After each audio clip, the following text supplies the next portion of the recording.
Yes. Om Guru Brahma Guru Vishnu Guru Devo Maheshwaraha Guru Sakshat Parabrahma Tasmai Shri Gurave Namaha Vyasaya Vishnu Rupaya Vyasa Rupaya Vishnave Namo Vai Brahma Nidhaye Vasisthaya Namo Namaha सदाशिवसमारम्भां शङ्कराचार्यमध्यमाम् अस्मदाचार्यपर्यन्तां वन्दे गुरुपरम्पराम् वसुदेवसुतं देवं कंसचाणूरमर्दनं देवकी परमानन्दं कृष्णं वन्दे जगद्गुरुम्. Yes. So we start the manana on Dhyana yoga of the Gita. So Tara madam will recite first and then she's going to give us her understanding. We have Kamala as well. Kamala is not here today. So we'll have to do with, yeah. Oh my God. I'm not my best today. I'm taking the last loka and sitting. Wonder what's happening. Yes, sorry. Yes, Tara, go ahead. षष्ठोऽध्यायः श्रीभगवानुवाच अनाश्रितः कर्मफलं कार्यं कर्म करोति यः स सन्न्यासी च योगी च न निरग्निर्न चात्रियः. The Supreme Lord says those who perform their prescribed duties without desiring any fruit of the action is a true sannyasi or a yogi, not the one who ceased to perform Agnihotri and abandoned all the bodily activities. One should not have any attachment to the rewards.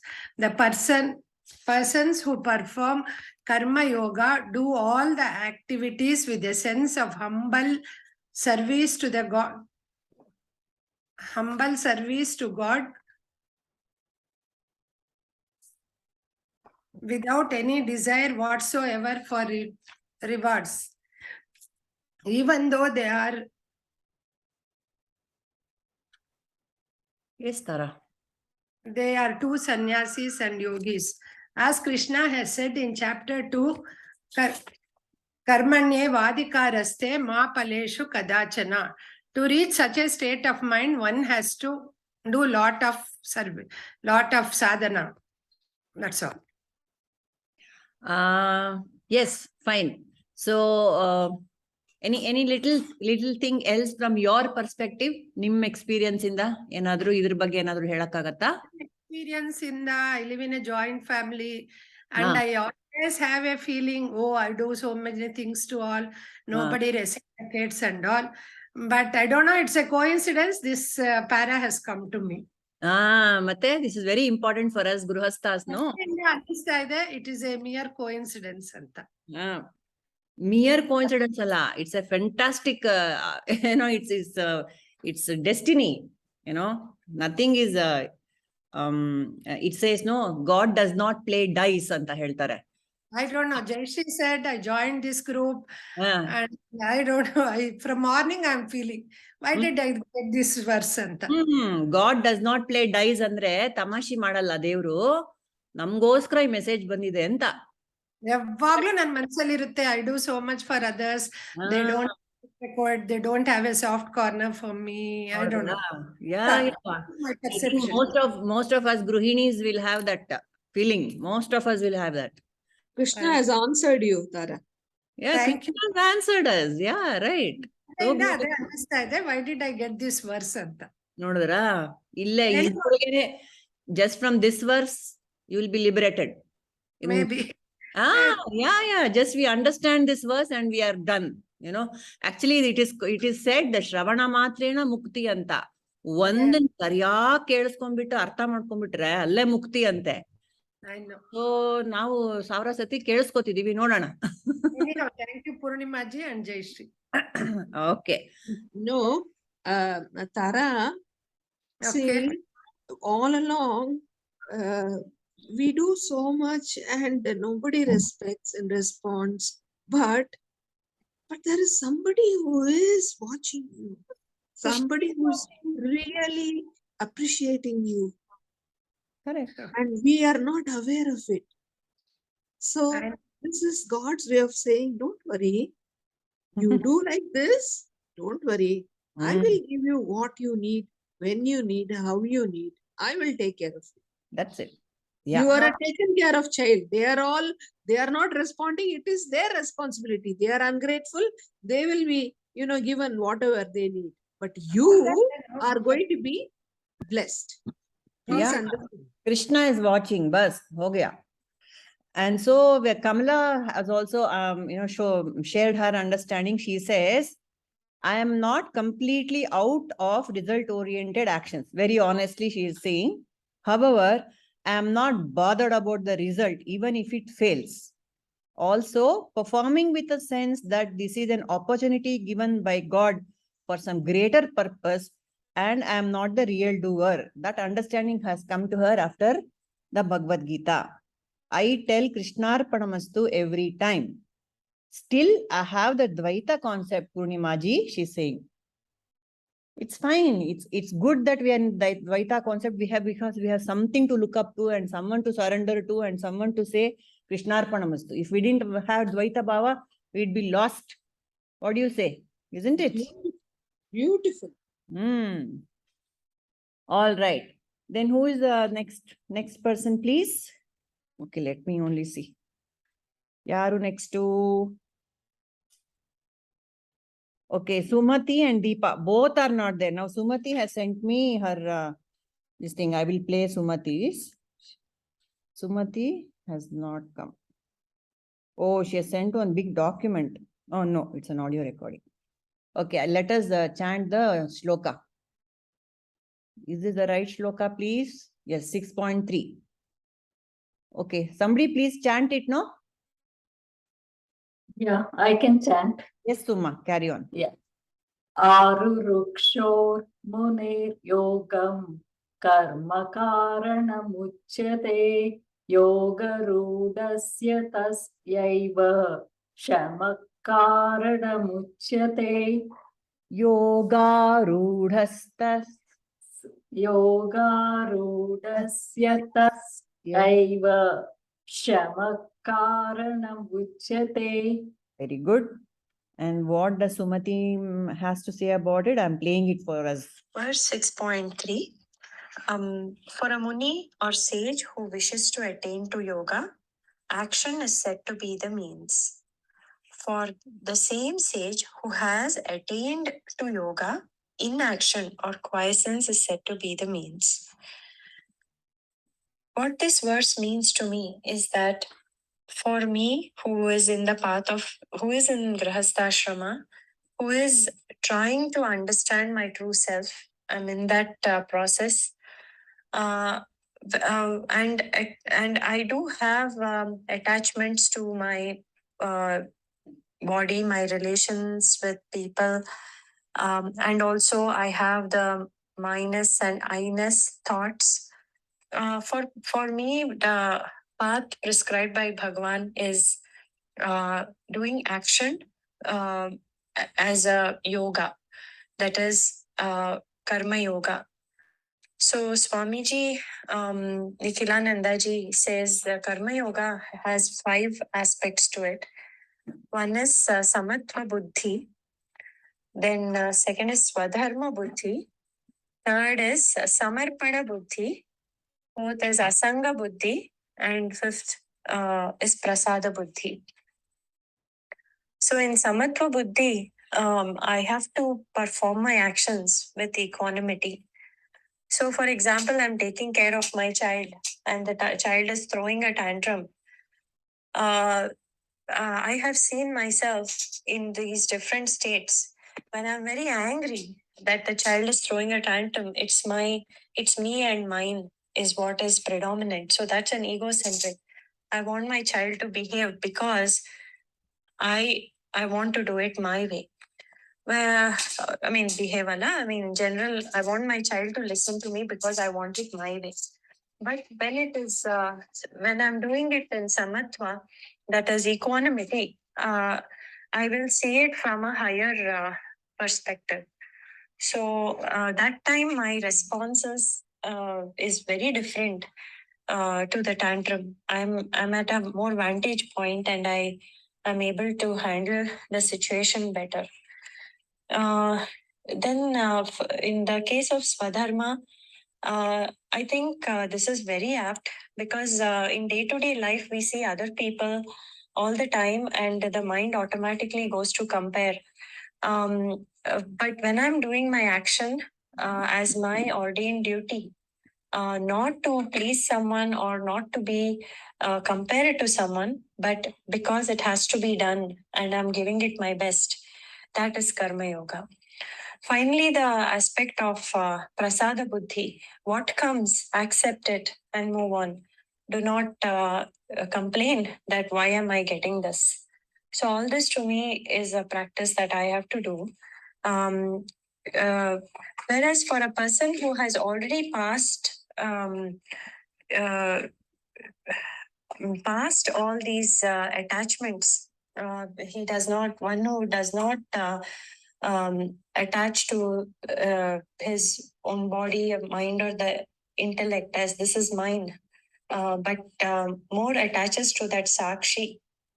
Then for such a person, one has to give up those activities that one is used to doing. Slowly, the detachment has to come to the activity, and they have to spend more time in silence. In day-to-day life also, sometimes we are in this situation. For example, there are younger people who are newly joined to the job. If I am used to doing something, I must find that vairagya in me to teach others and to let go of tasks that I have always been doing. It is difficult because the attachment is sometimes so strong to that task, and it's also an easy task. I don't have to think. But I have to develop the vairagya to let it go. Only then I'm able to go to the higher realms. Thank you. Superb clarity. What do you say? Wow. Superb. What clarity, man. So well she has put it. How this applies now. We might dismiss this shloka as for one who is already come to that second stage, but she has given us the complete picture. Wonderful. Very happy. Right. Next, 6.5 is Please share the recording in the group. yeah, I will do that. Surely I will do that. Yes. 6.5, Pragati and Indra. Pragati, are you there? Yeah. All right, go ahead. Let me read the shloka. Yes. Uddharet atmana atmanam na atmanam avasadayet. Atmaiva atmano bandhuhu atmaiva ripuratmanah. Yes. So, briefly, the transliteration of this is like Atma is oneself. Either we could say it is the mind, or like just the combination of the ego, buddhi, everything as like one person. So we ourselves are responsible to elevate ourselves to a better state, and we ourselves are responsible for our downfall.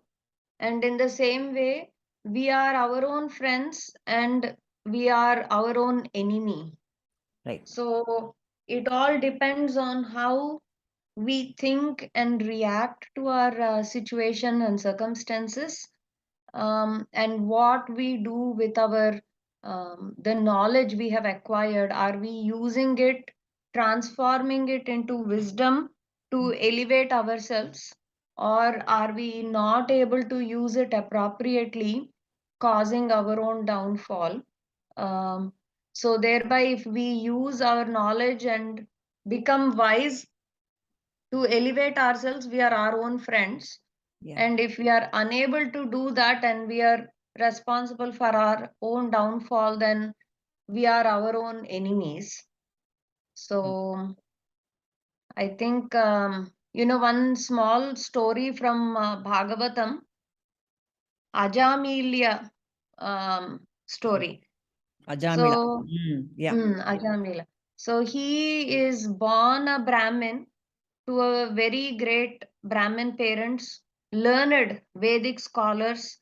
As a child, they bring him up in a very traditional way. They teach him the Vedas, they make him a good scholar, they teach him all the good things that he's supposed to follow. Then he becomes a perfect Brahmin, like a learned person with a lot of knowledge, doing all the right things, doing Sandhya Vandanam, like doing everything perfectly. Till one day when he falls for a prostitute, and then he completely stops practicing whatever he has learned. So the knowledge he acquired now is not, he's not using it. So the wisdom to use the knowledge that he has lost. Yes. So he is responsible for his own downfall, Right. and he commits a lot of sins after that onward. So he goes down to like a very nadir point. So I think any person, guru or everybody else around us, they can only show us the way or teach us or guide us. But ultimately, it is ourselves if we follow the right thing the all the time to help us or not. Yes. So that's all I have to say on that. And Thank you. Ajamila used, again, he used the same mind to again elevate himself, right? Right. So he No, names no, his last child Narayana. Yes. no. It was not as easy as that. Okay. It was not as easy as that. He had gone to the Nadi. He had He got. had totally, disconnected himself from there. Right. Right. This lady had, some exposure. Some sage came, and this lady decided to name the last child Narayana. But he was very fond of the last child. So he all the time called Narayana, Narayana, Narayana, Narayana. So God came to him for, this, as that day Ramamani said, no, அப்போதைக்கு இப்போதே சொல்லி வைத்தேன். When I am in my deathbed, I don't know whether I'll be conscious, whether I'll be, okay or not. But I'm telling you now, it is your duty to come and save me. So Narayana himself comes to save his devotee. Beautiful. In the form of a name. And then what happens? He is in his deathbed. He was not calling God at all. He was calling his last child dearly. He was afraid of dying. And immediately he was just alarifying, Narayana, Narayana, Narayana. And as he died, the Yamadutas came. And Narayana's people also came. They said, don't touch the body. This is Narayana. He has called at his last moment Narayana. So he is ours. Don't touch him. What does it mean? The Lord himself came to save his devotee. Yes. Very nice. So it is said the name of God and the form of God and the essence of God are not different from one another. That is the Shakti of Japa, Nama, Nama, Rupa. That is the Shakti. That's the power of Nama and Rupa. Yes. Indra, you next. Same. Yeah. I've noted down Swami Chinmayananda's speech about this particular sloka. All right. Here he says, you lift yourself by yourself, having lifted a little into the higher values of life, don't again drop down to the old level. Yes. Very correct. Preciously maintain the improvement you're getting. Like in this journey, in the spiritual journey, you yourself is your own friend. relation and the well-wisher, and you yourself is your own soul enemy who will pull you down. Yep. How one can be one's own friend? One who has conquered himself by himself, an individual who has integrated the mind and intellect, who has conquered the mind by intellect, is in such an individual, your mind is an greatest friend in this path. Because of vasanas, the mind and intellect get disintegrated. When you are living prompted by desires all the time, that mind is an enemy number one of your intellectual, spiritual path. Intellectually, you want to live a spiritual path, but you will not be allowed to take one step in the path because your mind is not integrated and your mind creates all the disturbances for yourself. This is how the mind is your own enemy. Mind, when taking towards the worldly things, is your own enemy. So how to lift ourselves? So how to raise ourselves means let us talk only about the noble things or higher things, not dwell about the worldly things or gossips.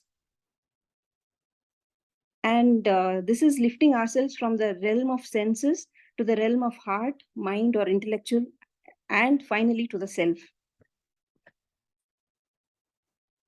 Yes, the And power of satsang. Yes, carry on. power of satsang. And one more thing is to detach ourselves from the bad company of anger, desire, and greed.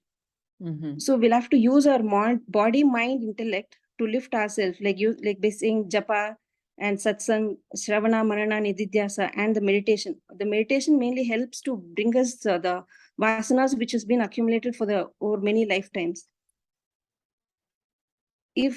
So one more question is, if we do not take, that is, the effort has to be taken by the self only. Nobody else will help. Guru can show the path. Only we have to take this effort. Suppose if effort is not taken, what will happen? So all our vasanas will pop out without even our knowledge. So which is packed over many lifetimes, and we have to interrupt in that. Like we have to put a full stop, and that is the free will.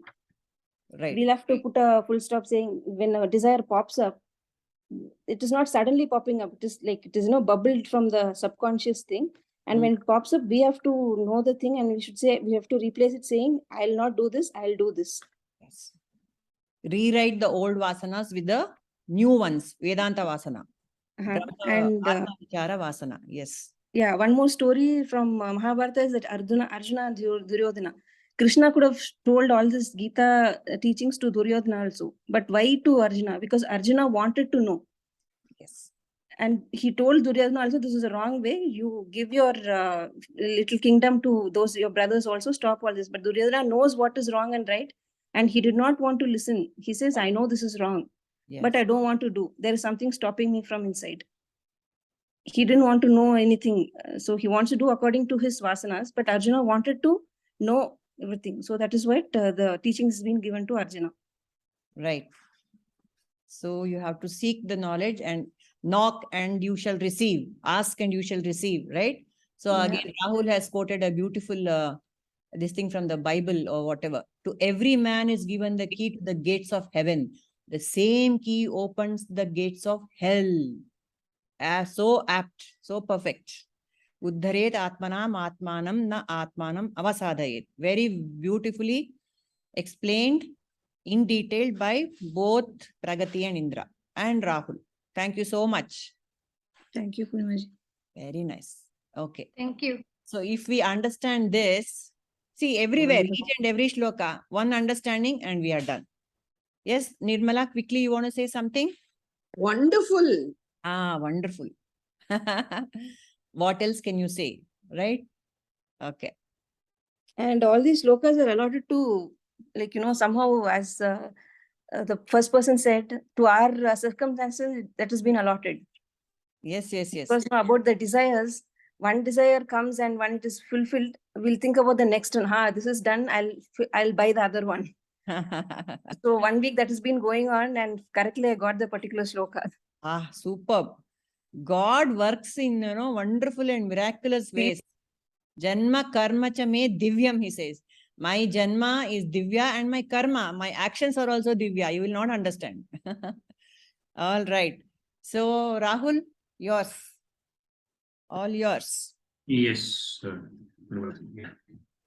Yogi yunjita satatam Atmanam rahasi sthitah ekaki yeta chittatma nirashira parigraha. So, the explanation here is those who seek the state of yoga should reside in seclusion, constantly engaged in meditation with a controlled mind and body, getting rid of desires and possessions for enjoyment. I think, in my personal opinion, I agree with everything that the previous speakers mentioned. Yes. Related to the mind. And also ಅವ್ರು ಹೇಳಿದ ತರ ಯಾವ್ಯಾವ ಶ್ಲೋಕ ಯಾರಿಗೆ ಹೋಗ್ಬೇಕು ಅವ್ರಿಗೆ ಹೋಗಿದೆ ಅನ್ನೋ ತರ ನನಗೂ I also 100% agree with this. Because in my personal opinion, I think this is one of the most highly misinterpreted shloka of Bhagavad Gita, in my opinion, because ಅರ್ಧಂಬರ್ಧ ಅರ್ಥ ಮಾಡ್ಕೊಂಡಿರೋರು ಈ ತರ ಶ್ಲೋಕ ಓದಿ ದೇಲ್ಸೆ ಹೇ ಭಗವದ್ಗೀತಾ ಎಲ್ಲ ಓದ್ಬೇಡಪ್ಪ ಚಿಕ್ಕ ವಯಸ್ಸಿನಲ್ಲಿ ಎಲ್ಲ ಬಿಟ್ಟು ಹೋಗ್ಬೇಕಾಗ್ತದೆ ನೀನು ಇದೆಲ್ಲ ನೀನ್ 60 years ಆದ್ಮೇಲೆ you read it after you are 60 or 70 or after your responsibility, family responsibilities are done. So I think that's the danger of misinterpreting shlokas like this. True. So the secluded place, go to a secluded place and one the single phrase there in that explanation. I think I mean, when we go back to Guruji's, Prabhuji's teachings, the moment we understand that everything we see outside is a projection of what's happening inside our mind only. Yep. Secluded place is not somewhere in Himalayas or some cave which is not accessible. Secluded place is again inside the mind itself. So we have to find a space where we are not giving any input to the materialistic mind. So like all the previous shlokas have mentioned that the mind is the friend also and the enemy also. So it's like one single photon entering the eye is enough to create 100 imaginations in the mind. So same way, one single sound wave is enough to, you know, ಒಂದು familiar sound ತರ ಕೇಳಿಸಿದ್ರೆ ತಲೆ ಅದ್ರ ಕಡೆ ಹೋಗುತ್ತೆ, ಓ ಏನಿರ್ಬೋದು, ಎಲ್ಲಿಂದ ಬಂತು. So to avoid any sort of sensory stimuli, Lord Krishna has told, get into a secluded space. So I don't know if we have to use the word secluded space instead of secluded place. So yeah, so that is my understanding, because I myself had my elders stopping me from reading Bhagavad Gita when I was in 4th or 5th standard, saying, "Idella muttaku hogbeda nino. You read it only after you are 60 years old." But I wish somebody had told them that this is in nowhere in the Bhagavad Gita they are saying leave your family and renounce everything and go away. So oh, Bhagavad Gita is taught in the middle of the battlefield. Where will anyone run away? Run away. Yeah. So that's my takeaway from this shloka. Very beautiful, very beautiful. Very yeah. The thing is, if you read when you are little younger, no, the older people say, "Shiyo, pinjile padikada." Then even when you are a baby, don't try to become a fruit. You know, that is the reaction they have, because they have not studied. They don't want you to, you know, outrun them.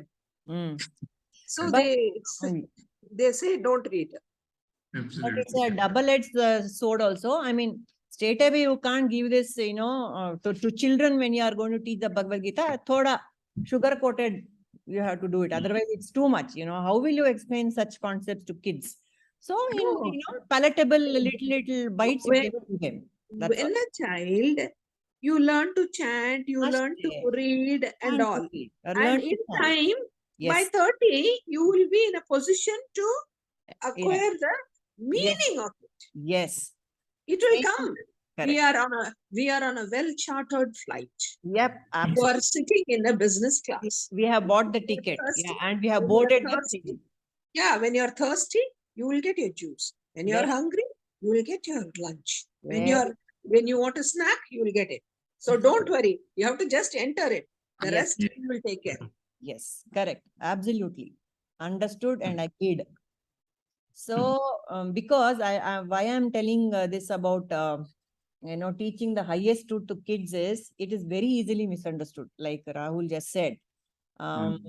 Because one of my friends whose child is in this circles, she told me, look, my daughter is saying, I want to do this. I told her not to do. Apparently, it was something which was not supposed, it was not appropriate for a child. But she said, but nanu nanembudu nanalla, I am not the body, so I will do it. So these are the dangers. Then I told the mother, you please tell her, you might not be the body, but you have a body. So you have to behave responsibly. You eat, you are hungry, you have a bath, you brush your teeth. So that means you have a body. So you have to be like, so it's very difficult to teach children the highest truths without the proper background.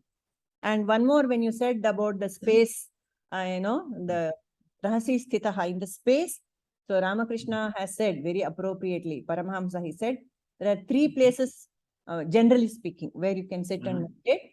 Vana, forest, when there is nobody around, the forest is a very peaceful place. Not all of us can go to most of us cannot go to a vana. And so, kona, a corner of your house, some corner of your house. Even if that is also not possible, mana, one more cone, mana. Mana means not the head, like you said, the heart. Yes, very beautiful and very, very thrilling sharing by everyone. So we go to the next because Shaila is not here. So we will go to I just wanted to add one point to the sloka. yes. So Janaka Maharaju, so King Janaka, he was in the worldly things, but still he was a saint. So I think it might just mean like seclusion of the mind rather than seclusion of the body, putting your mind in isolation and let it not think and work too much. Correct. Then Let's see if we can get the elephants. Because the mind is accompanied by the body, the Mhm. body because the body has to be put away in a secluded place as well, I guess. For Right. us, right? Right. So that Janaka was an enlightened king. He was a Rajesh. I want to tell you a quick story in connection with that. They were just sitting 1 kilometer away, and the guru was teaching, Janaka was learning, and three other Brahmins were learning. Correct. And a news came, flash news came, the palace is on fire. Yep. Immediately the three sannyasis were running. Janaka was sitting there. Why? Oh, my kaupina is there, my veshti is there, my shawl is there, it seems. Yeah. Are, the kingdom of Janaka is there. And he is calm, collected. He is not perturbed. Amazing. That shows what, that's why he was called a Videha Mukta. Videha Mukta. Yes, because he was not connected at all. So the Rama says in Chitrakuta, when he say when Sita says, "Oh, I'm so happy here with you, Rama," then he says, "Yeah, you're Vaidehi, no? You're that sort of a person's daughter, no? That is why you're saying." Another lady would be cursing him. अरे सारा crown सब छोड़ के आके यहाँ fast में क्या कर रहा है? मेरा भी जान खा रहा है तू. Very correct. Very correct. So beautiful. That is what it is. Vaidehi. Yes. Let us all become Vaidehis. Not that we should go through trouble like poor Sita. But then, yeah, let us invoke her when we are in trouble. Yep. It is not anything. Just go at your heart and be peaceful. Just watch your breath. Be a witness of your breath. That is all is required of you. You don't have to go to Vana. You don't have to go to a Kona. अरे तेरे body में जो है कोना है, हृदय, उसको जा. वहां जाके बैठ जा quietly. Sumaire. Just be quiet.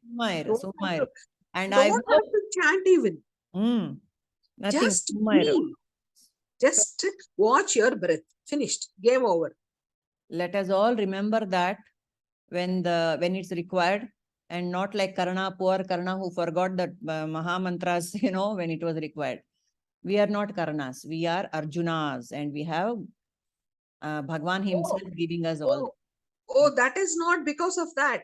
Ah. He told a lie to Parshurama, saying that ठीक है. हाँ, we have, as if we are not sinners or what? We have also done hundreds of things. no, he went and told a lie to Parshurama that I am a Brahmin, and he went and learnt. हाँ बाबा, And- ठीक है. Yeah, And yeah. no, Naire, though, so Parshurama, when he saw his, the Yeah. Shahan Shakti, the power of tolerating the blood just flowing, and Correct, he is correct. not even, so that what happens, he sees and he says, definitely you're not a Brahmin, you're a Kshatriya. Correct. And I curse you when you meet the mantra, it will not come for help. It was a Correct. curse. Correct. That is what I'm saying. We are also not दूध से धुला हुआ नहीं है ना. हम लोग भी, we would have done hundreds of things. But fortunately for us, we are like Arjuna on the side of Dharma. We have asked Krishna, tell me how to behave. Karna didn't. So we are all blessed. Though we have come as sinners, now we are becoming punya, saints. Is that right? दूध से धुला. अभी दूध से धुल रहे हैं हम लोग. All right. So Sneha, are we ready with Sneha? Hello. Okay, Anu. Yeah, I Yeah. will read out. Okay. Yunjanam eva sadatam Sadatmanam. sadatmanam Hmm. yogi nitya man Yogi niyata manasaha. niyata manasaha Hmm. Shantim shantim nirvana paramam. parmanam mat No, paramam. parmam mat samstha adhigachati. Samstham adhigachati. Okay, great. Adhigachati. Ah, Basically, this is more, we have to keep our mind on a single minded, like always think about God. And we all have different thinking most of the time. Our mind gets diverted, thoughts, and like we keep wavering right from the beginning. And personally, for me, what being in Prabhuji's sessions and all, now we have learned how to be in that, bringing back our thoughts to our self and getting away from the permanent, not changing and unchanging, real and unreal, and knowing what it is. And at the same time, when we are keeping our thoughts in oneness in Krishna or on our self-awareness, continues to do in what we are thinking, is always we are attaining that in Atman, in Brahman. Yeah. And that's how in olden days, people, though they used to follow differently, but they used to always keep God's name, Rama, Krishna, and also that they can continuously keep calling the God's name and be in that thought process. So that's my understanding, and same goes with the shloka. Yes. Yeah. Mhm. Adequate. Yes. Yes. And Sneha, are you ready to? Yeah. Yes. I did some a very little study about this. So whatever I did, I will try to Yes. express. Yes. So what I understand with this shloka is that after after your body is completely ready to meditate, that is, you choose a secluded place and you sit in the right posture, and all that, right? So there are 3 levels in which the meditation should ideally happen. First is to fix your mind in space, that is called dharana. Then to fix your mind in time, that is called dhyana. Then the third is the next level would be samadhi, and the next deepest level would be the nirvikalpa samadhi. So at a person who has achieved the nirvikalpa samadhi has completely transcended his existence also. So this is what I have, he experiences some kind of a peace that not normal people experience, right? So personally I have not experienced it, So, I mean, I'm yet to even go close to something like this. But I think I have seen, the high achievers, who have, who, in my opinion, have their the their goal itself is a meditation for them. They are so deep into working towards their goal. It could be in any field. So they are very different from normal people, and yeah, they are very happy. Their face itself has some kind of a radiance. They are elevated souls. Yeah, that this is it.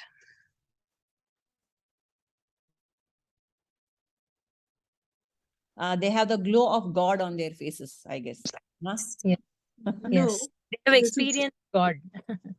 the one sentence she said, no? One ನಿಮಿಷ, Nirmala, 1 minute. Sneha, they have experienced God andre.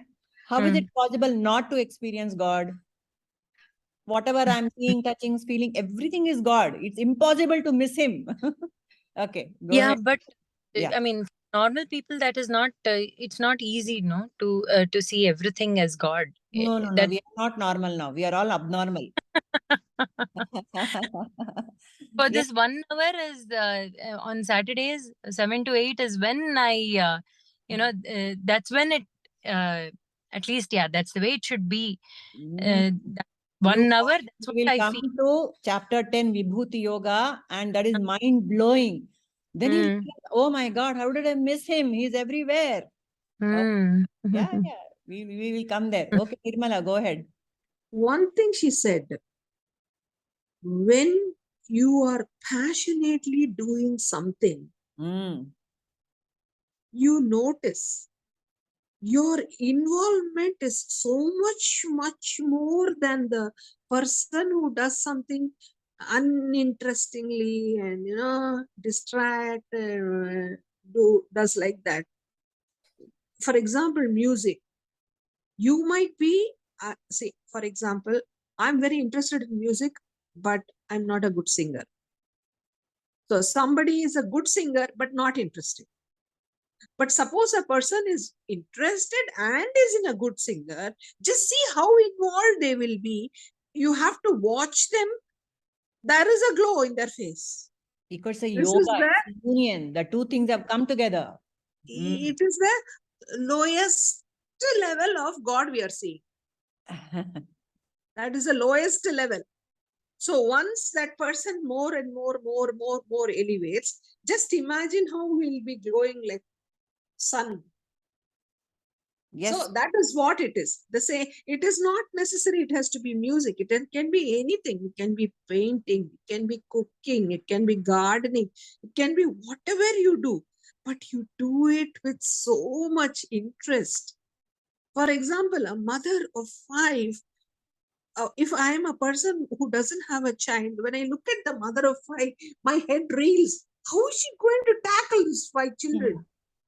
But just see, she does it with ease. So the person who is interested can, can somehow muster up much more energy. True. And the way they do things itself will be much different. For example, I love to cook. So for me, if somebody comes and says, tomorrow 100 people are going to come to your house to eat, another lady would faint. I'll say, oh, really? 100 people are going to come? Oh, very nice. I'll start planning my menu, what all things I have to buy, all that. So the attitude itself is different. Instead of fainting, I'm into action and I'm planning and I'm excited. Yeah. So when you're interested, it's a different ballgame. Yogaha karmasu kaushalam. Doing your karma with kushalata, with skill. And that skill also involves the mental preparation, like how Gita is telling us, with samarpana bhava, with yagna bhava. That is also the kushalata that is required. Yogaha karmasu kaushalam. Whatever work you are doing, if you are doing with that kushalata, that is yoga. That is what gives me happiness. Yes, not just you are very good in your singing or cooking. That is a given. That is fine. But Often we are forced to do things which number one, we don't like. Number two, we don't want to do. Number three, which we didn't expect. When all that comes on our plate, how do I do my karma? That is why the Gita, isn't it? Yes or no? Okay. Yes. Yeah. Another personal experience.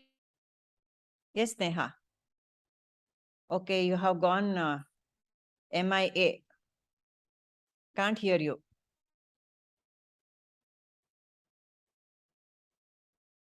Sneha is not audible. I never knew discussion of sixth chapter is going to be so So very wonderful. interesting. Thank you.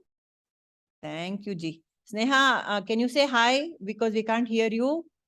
Perhaps we can go to the next one and then come back to Sneha when she is audible again. Okay. Who is next? I think I have skipped one shloka, but that is fine because it's Yuktahara Viharasya. We have kind of, covered it. That's okay. So we have Ramamani and Sumaji. Who is going to go first? Yeah. Yes. Ram. Hello, Purnima. Yes. So this 41 shloka. Chant it first. I will chant this shloka. Yes. Yeah. Please. Yes. Yeah.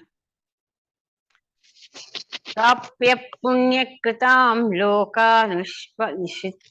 lokanushitva shashvati samaha shuchinam srimataham gehe yoga brashto vijayate. So the real meaning of the shloka, having attained to the words of the riches and having dealt there for everlasting years, he who had fallen from yoga is born again in the house of pure and the wealthy. That means this is exactly the answer to the Arjuna's question to Krishna. What exactly would be the destiny of a man who could not complete his pilgrimage in yoga? What happens to him then? For this, in this shloka, God, Krishna, gives an answer that those who have fallen from yoga will not go down. See, by their actions and performance with the motives like selfless actions, they, with the desires, after their death, they go to the place where they can enjoy their desires and again come back to earth, reborn again in the middle of a good people, and again they enjoy all those things. That's what Krishna says to Arjuna. So those who are employing themselves in the worship of Lord with desire for heavenly enjoyments will after their death reach those planes of conscious which are conducive for exhausting all such desires, and having exhausted these desires therein, they will take their birth again here in the world in the houses of pure and the prosperous. In short, all burning desires of every human will be fulfilled at one time or other if the desires are strong enough and are accompanied by intense activities appropriate for their fulfillment. Yes. So in this, I would like to add one more thing. Yeah. See, desires are of two types. Worldly desires to attain something like this.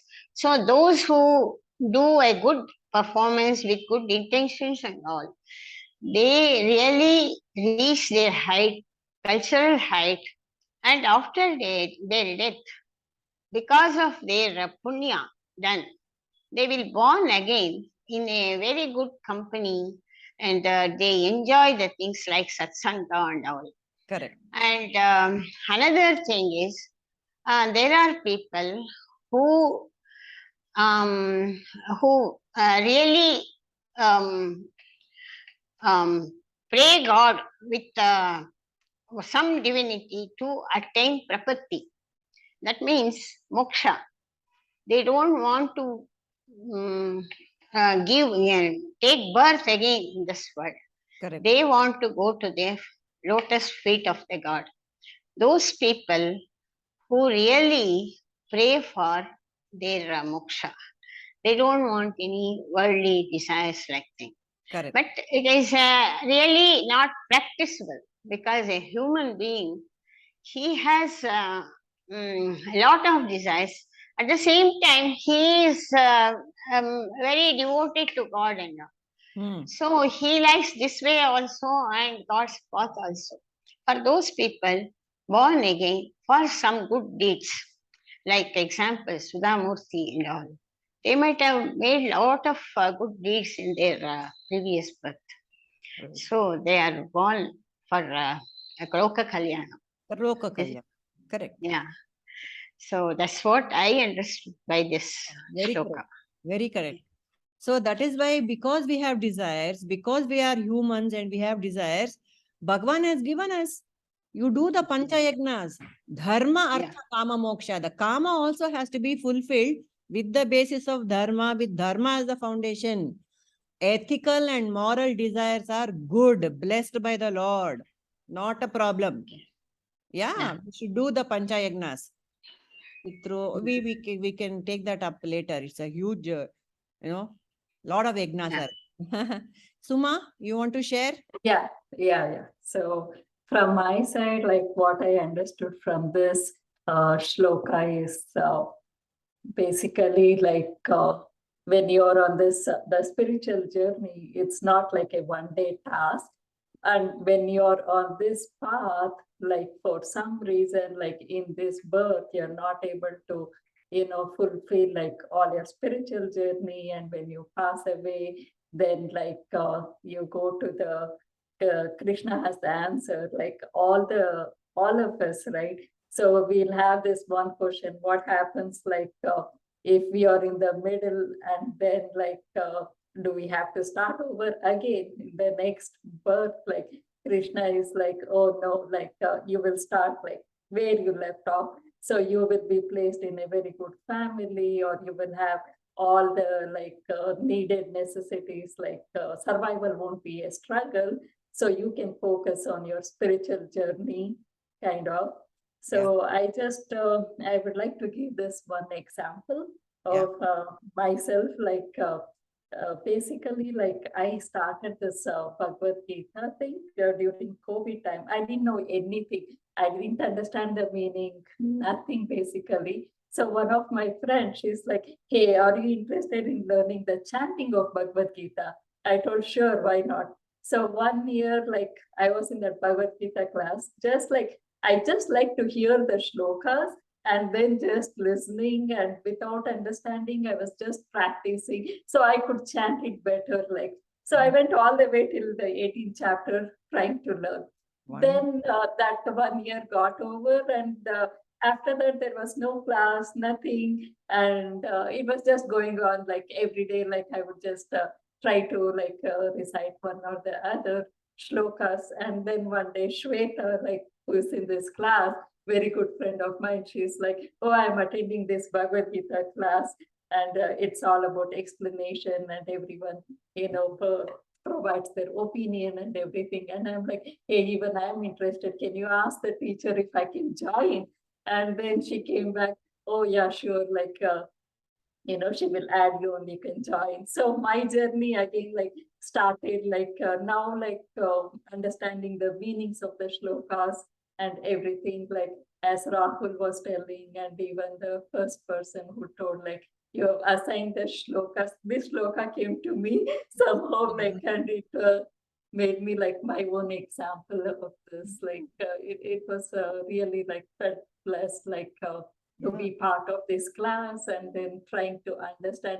So I could just start the journey, like again, trying to understand all this meaning. Yeah. So Here we are. We have all put in the application to Lord Yes. Krishna. Will you join me in the class? And he said, yes, tathastu. Yes. Welcome. So this is where, this is see, the whole thing is here on earth only. You can go to higher lokas, you can do whatever you want, but you come back to Yes. earth. Jeena yaha, marna yaha, iske siva jana kaha. This is called Mrityu Loka. Here is where you die. This is also the Mukti Loka. From here only you have to get Mukti also. So that is what this Loka is saying. So beautiful. Thank you so much. I think we are in a good space, all of us here. And then we will, do we have time to continue? What do you all say? Shall we finish this exercise today? Yes, I'm good. Thank you. Yeah, I can stay. All right. Carry on then. This is yours. No, not this. Not this. Yarappa ivaga Jayashree.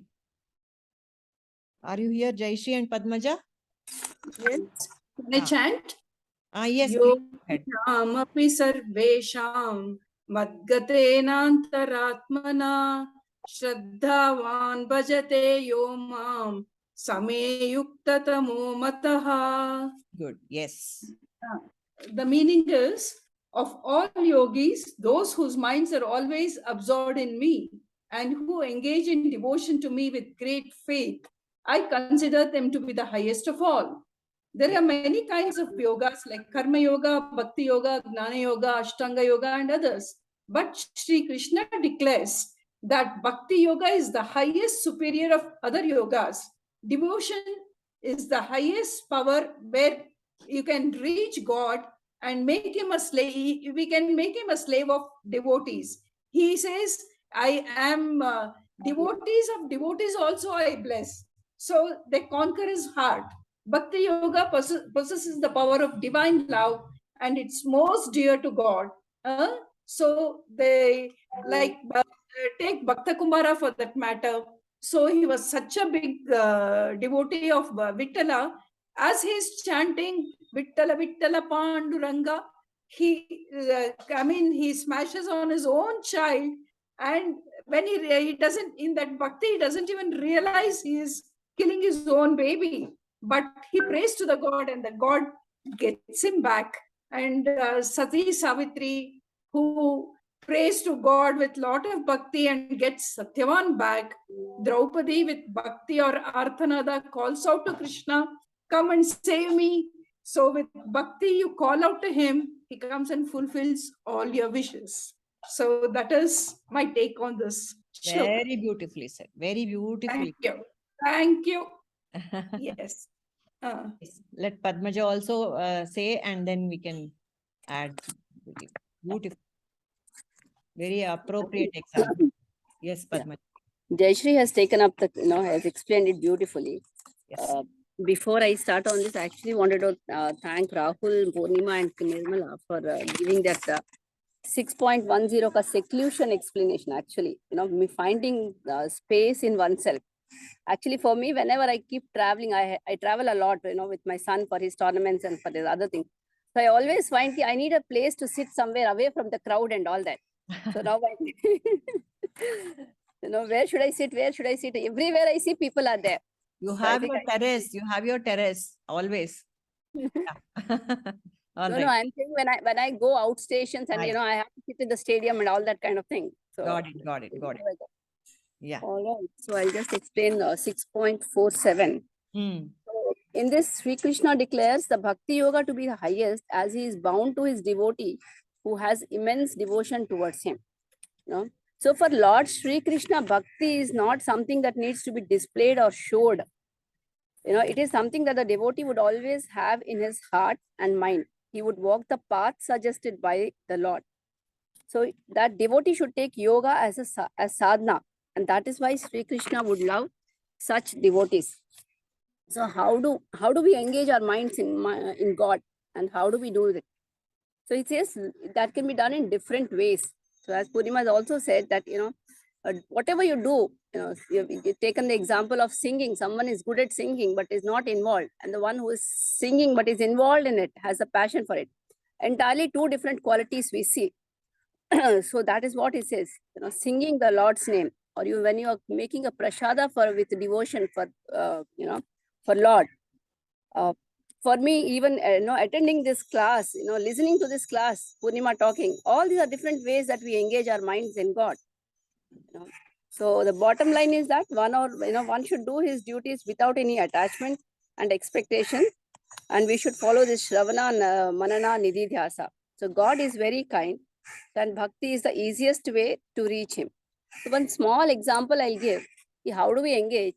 Let us say one is hungry and the food is in front of him. But the person who is hungry is still not eating the food and says, no, I'm not going to eat it. And just keeps starving. The time passes, he starves himself. Ultimately, he is harming himself by not eating the food that is in front of him.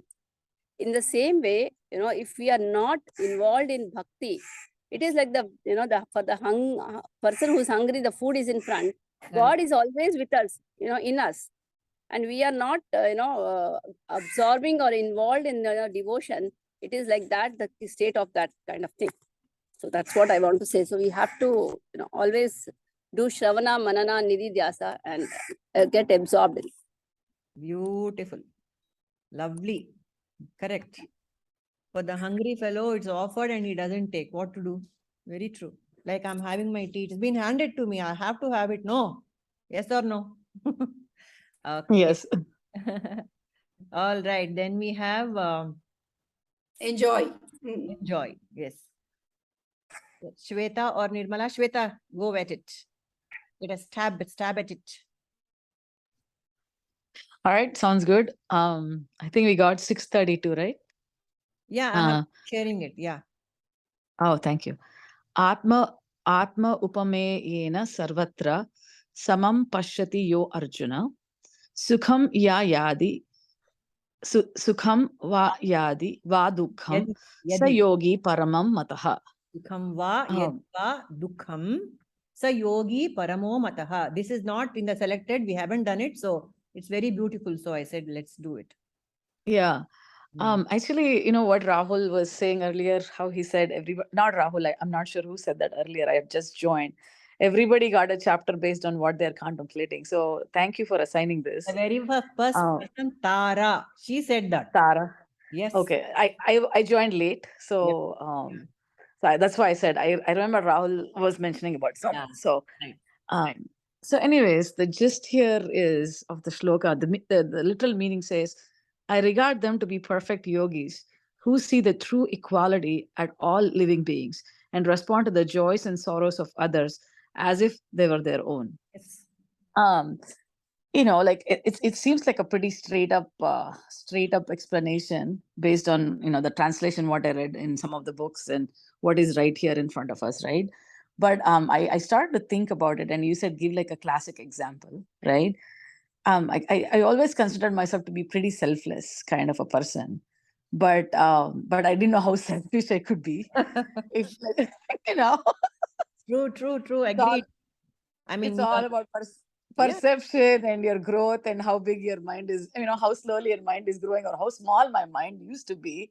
Yeah. Is what I think I was trying to think about. And like I said, I'm very thankful for a lot of people who come in my life who've shown me different ways and to grow. And I'm also very thankful to my own children who I think after they came in my life kind of made me a little bit of a selfless person than I used to be. I think that's the first place where I learned what a sacrifice is, like getting up. I had twins. People who don't know me, I have twin boys. They're 8 now. Man, I did not sleep for 2 years. And I'm not somebody who would give up sleep or any of those comforts for anything. But when my children were born, I would not even complain. I didn't think I didn't think it could come easily to me because I didn't think I had any of those instincts to be a mother. But when that babies cried, I was up there 1 o'clock, 2 o'clock, 3 o'clock, taking care of them, right? Yeah. So before motherhood was blessed, I kind of read this book. Sai Satcharitra is what I had read. And when I read that book, that's where it says how Baba kind of takes care of his bhaktas as a mother. Yes. I was like, yeah, really? How? I really didn't understand. The first time I read that book, I've read that a couple times now. Right. The first time it was like, it really meant nothing. I mean, it didn't make sense to me. And I didn't even know who Sai Baba was when I read that book the first time. I knew he was a guru. And my friend said, no, read it, like you'll like it. And I read it as a story, which is nice, right? It's given in a consumable way. My primitive brain just saw it as this guy called Baba who's there in this place called Shirdi, and how he comes and takes care of stuff. And some of the stuff when I read, I was like, really, how is this even possible? I mean, I don't know what I'm reading. And, I was very skeptical, very skeptical. And it didn't make much sense. But as I was going through life, and then the second time I read that book, I started to understand a little bit more. I've read that book at least 15, 20 times now. But every time I read, in such a simple and a beautiful way, they explain concepts. Now that I'm in these classes, and I think my primitive brain has grown a little bit more than where it was a few years ago, I think I understand the concepts more. And when they say, when Baba would treat his bhaktas as a mother, it kind of makes sense. To give you guys an example, I have this girl who, one of the examples, my own, when I become a mother, I kind of like knew how to sacrifice and be there for my children. But I cannot do the same for everybody's children. I'm not there yet. Correct. But I try my best to take that to, at my workplace too, right? Like, but the way I treat my employees now, like my direct reports or people I work with, is so different now than I did right before my kids were born. Yeah. I was very to the point, hey, let's go, it's goals, this, that, right? Like that's how I used to roll. But now the human aspect has come in. I try to see their angle. I think my emotional intelligence has grown a little bit more. So I don't think I'm one of those yogis anywhere, but maybe I've come 1-2% from where I used to be. A huge thank you to my children. Actually, I think I learn a lot from them each day. I also get most mad with them, but I also learn a lot from them. I think patience and selflessness is where I started to learn from them. And I also started to appreciate my own mother, like, amazing woman. And she's also, like when we were younger too, right? She would treat all my cousins the same too. People, no matter who came, they were so well treated, and she would treat everybody the same. And sometimes I used to get jealous. I'm like, wait, the other parents don't treat me like this. Why are you treating them like this? I mean, I have literally had a conversation, an argument with my mother, and she would sit me down and say, no, this is how you're supposed to take care of everyone. Everybody is the same. For me, it doesn't matter you or this person, the other person. How But I said, you should feel more happy for me. You should be there for me more, is what I would fight with my mother. But now that I see it more, I'm so thankful that that's how she is. She's been, and she's continued to be that way. So I think at the end of the day, I think one of the stuff what I learned was equality of vision. Samadarshana is what it is. Correct. So slowly inching towards the Samadarshana, but I'm only at 1-2%, 3% into that Samadarshana. No, right? far more. You're far more than that, Shweta. No need for effacement, right? Yeah, 90% there. Okay. Thank you. Beautiful. 3 cheers to mom, Pratibha. Yeah, Pratibha. Bravo. Yes, Yeah. 3 cheers to her, 3 cheers to you. Yes. Thank you. Beautifully shared. Right? Thank you. Nirmala? So that the question was, okay, Krishna is talking about yogi. Who is a yogi after all? The one who sits somewhere in the Himalayas and you know what? No, right here, right now, Samadarshana, that is the yogi. That was why I chose this shloka, because we need the definition of who a yogi is. What is my goal? That's it. Nirmala ji, where are you? Please put some nice tadka on my dal now. Yeah. Just right when we need her, she's missing. Ayyo, Deva. Okay. You know what? I have my favorite shloka, which I would like to share. Because this is dedicated to my uncle. This was his favorite shloka, and it was always on his lips. And it is thanks to him that I am in the Bhagavad Gita. This shloka 6.30. Yomam pashyati sarvatra, sarvancha mai pashyati, tasyaham na pranashyami, sacha me na pranashyati. For those who see me everywhere and see all things in me, I am never lost to them, or I am never lost to them, nor are they ever lost to me.